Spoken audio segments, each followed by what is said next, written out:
नमस्कार, मैं ललित प्रजापति और इस वक्त का सबसे बड़ा सवाल बना हुआ है कि क्या मिडिल ईस्ट में कुछ बड़ा होने वाला है? क्या पाकिस्तान कोई बड़ा गेम चेंजर बनने वाला है? पाकिस्तान कोई बड़ा गेम करने वाला है? पाकिस्तान का इन्वॉल्वमेंट अचानक से क्यों बढ़ गया है और वो भी खाड़ी के एक देश में बढ़ा हुआ है? ये हम क्यों कह रहे हैं? एक बड़ी रिपोर्ट आ रही है, बड़ी खबर आ रही है कि पाकिस्तान ने सऊदी अरब में 8,000 सैनिक अपने तैनात किए हैं। वो भी तब जबकि मिडिल ईस्ट में इस तरीके का संकट चल रहा है। वहां अगर इस तरह की बड़ी तैनाती, करीब करीब सऊदी अरब में 8,000 सैनिकों की तैनाती हो, एक पूरा का पूरा लड़ाकू विमान स्क्वाड्रन हो और एक उन्नत वायु रक्षा प्रणाली, एयर डिफेंस सिस्टम वहां पर तैनात किया जाए, तो सवाल उठने लाजमी होंगे कि क्या कोई बड़ा खेल पाकिस्तान के सहारे होने वाला है? तो मिडिल ईस्ट में बढ़ते तनाव के बीच पाकिस्तान ने आपसी रक्षा समझौते, जो उसका सऊदी अरब से है, उसके तहत करीब करीब 8,000 सैनिकों की तैनाती की है। पूरा का पूरा एक विमान स्क्वाड्रन है और एक वायु रक्षा प्रणाली यानी एयर डिफेंस सिस्टम भी वहां तैनात किया गया है। क्या इस तैनाती की बड़ी वजह है? ये अब जानकार जानना चाहते हैं जो इंटरनेशनल पॉलिटिक्स पर नजर रखते हैं, जो इस पूरे मिडिल ईस्ट टेंशन पर नजर रखे हुए हैं। रॉयटर्स की खबरों के मुताबिक एक उन्नत वायु रक्षा प्रणाली यहां तैनात की गई है। 3 सुरक्षा अधिकारी और 2 सरकारी सूत्र इस तैनाती की पुष्टि कर रहे हैं। रॉयटर्स इस हवाले से खबर दे रहा है। सूत्रों का कहना है कि महत्वपूर्ण युद्ध सक्षम बल इसे बताया गया। मतलब ये 8,000 कोई ऐसे सैनिक नहीं है कि वेल्ले बैठे थे और उठा के भेज दिया गया, खाली बैठे थे और उठा के बोला गया चलो जरा घूम के आते हैं सऊदी अरब से। ये बहुत महत्वपूर्ण और वेल ट्रेंड सोल्जर्स हैं, 8,000 के करीब। सऊदी अरब की सेना को समर्थन देना इनका पर्पस बताया जा रहा है। कोई बड़ा हमला होता है, अगर सऊदी अरब पर कोई बड़ा हमला होता है तो ये सऊदी अरब की तरफ से फाइट करेंगे।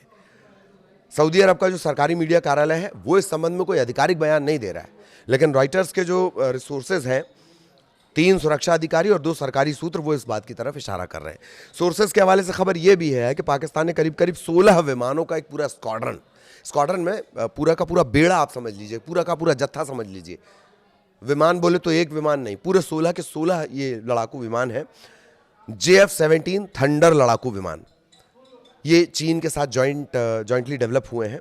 JF-17 थंडर लड़ाकू विमान, और अप्रैल की शुरुआत में ये पहुंचाए गए थे। 2 ड्रोन स्क्वाड्रन भी तैनात किए गए हैं। करीब करीब 8,000 पाकिस्तानी सैनिक। जरूरत पड़ने पर यह कहा गया है कि और भी सैनिक पाकिस्तान से भेजे जाएंगे। चीन की जो मूल HQ-9 एयर डिफेंस सिस्टम है, चीन का है ये HQ-9, ये भी तैनात किया गया है। ख़ास बात यह है कि इसका जो HQ-9 को चलाने वाले हैं, जो स्किल्ड हैं सोल्जर, वो पाकिस्तानी सैनिक हैं।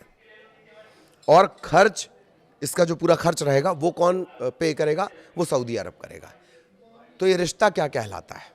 ये तैनाती क्या कहलाती है? ये 8,000 सैनिक क्यों गए हैं? क्या मिडिल ईस्ट में कुछ बहुत बड़ा होने वाला है जिसकी बिसात बिछा दी गई है?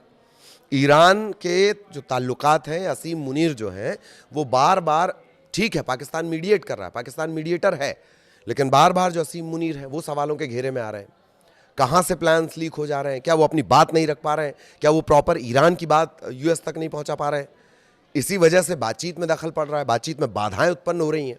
और इनके बीच अगर ये पता चले कि सऊदी अरब में 8,000 सैनिकों की तैनाती ये करने जा रहे हैं और ये भी कहा जा रहा है कि और जरूरत पड़ेगी भाई मुझे बताना, इसके क्या मानी है? सुरक्षा अधिकारी ये बता रहे हैं कि ईरान से संभावित संघर्ष की स्थिति में ये सैन्य तैनाती है और गोपनीय समझौता हुआ है। गोपनीय समझौते के मुताबिक ही ये तैनाती की गई है। जो पहले से हजारों पाकिस्तानी सैनिक हैं, उसके अलावा ये 8,000 हैं। सऊदी अरब में पहले से हजारों पाकिस्तानी सैनिक हैं, उसके अलावा ये 8,000 की तैनाती है। पाकिस्तानी युद्धपोत की भी तैनाती का जिक्र है। ये सब क्यों हो रहा है? ये एक बड़ा सवाल। ये साफ नहीं हो पाया कि युद्धपोत पहुंचा या नहीं पहुंचा, लेकिन बात इस तरह की सामने आ रही है। कुछ इस तरह की रिपोर्ट भी सामने आई थी कि ईरान के हमलों में सऊदी अरब ऊर्जा संरचना को निशाना बनाए जाने और एक सऊदी नागरिक के मौत के बाद पाकिस्तान ने जेट विमान अपने भेजे थे, JF-17 थंडर जो है। उस समय ऐसा लग रहा था कि ये असंतुलन को बढ़ाएगा, ये डिस्प्यूट को बढ़ाएगा, ये कलेश को बढ़ाएगा, और अभी फिर वही बात सामने आ रही है। 2025 का इन दोनों के बीच एग्रीमेंट है, हस्ताक्षरित साइंड एग्रीमेंट है कि शर्तें गोपनीय हैं। दोनों देशों ने यह साफ कर दिया है कि हमले की स्थिति में वो एक दूसरे की रक्षा करने के लिए बाध्य होंगे। पाकिस्तान के रक्षा मंत्री ख्वाजा आसिफ, वो पहले भी ये संकेत दे चुके हैं। और ये जो समझौता है सऊदी अरब को पाकिस्तान की परमाणु छत्र छाया में रखता है। ये भी एक बड़ी बात है। जिसके पास परमाणु हथियार होता है उसका रोला बढ़ जाता है। किम जोंग उनको ही देख लीजिए, जब मन करता है वो अपना परमाणु वाला ब्रीफ केस दिखाने लगता है।